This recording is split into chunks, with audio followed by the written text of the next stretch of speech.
quite straightforward. There's just 3 chords on left hand, or 3 notes.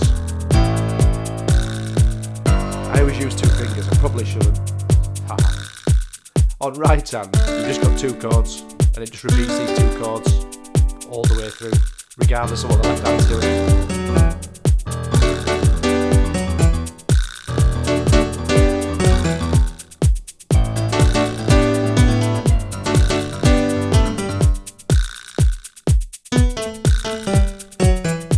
They're the only notes that change, really, other than your left hand.